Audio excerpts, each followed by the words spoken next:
นะโมนะมาวันท่าใสเก่า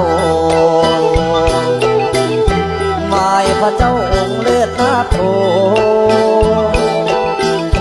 ทั้งนะโมสังโฆพองคำ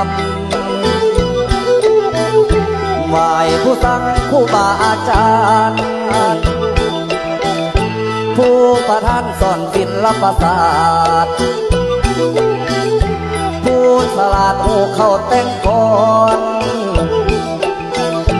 ขอวิงวอนเจ้าไทยทุกหมู่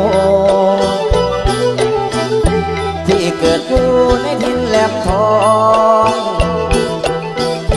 พวกเขาครองมรดกสืบไปรักษาไว้เป็นเกียรติศักดิ์ศรี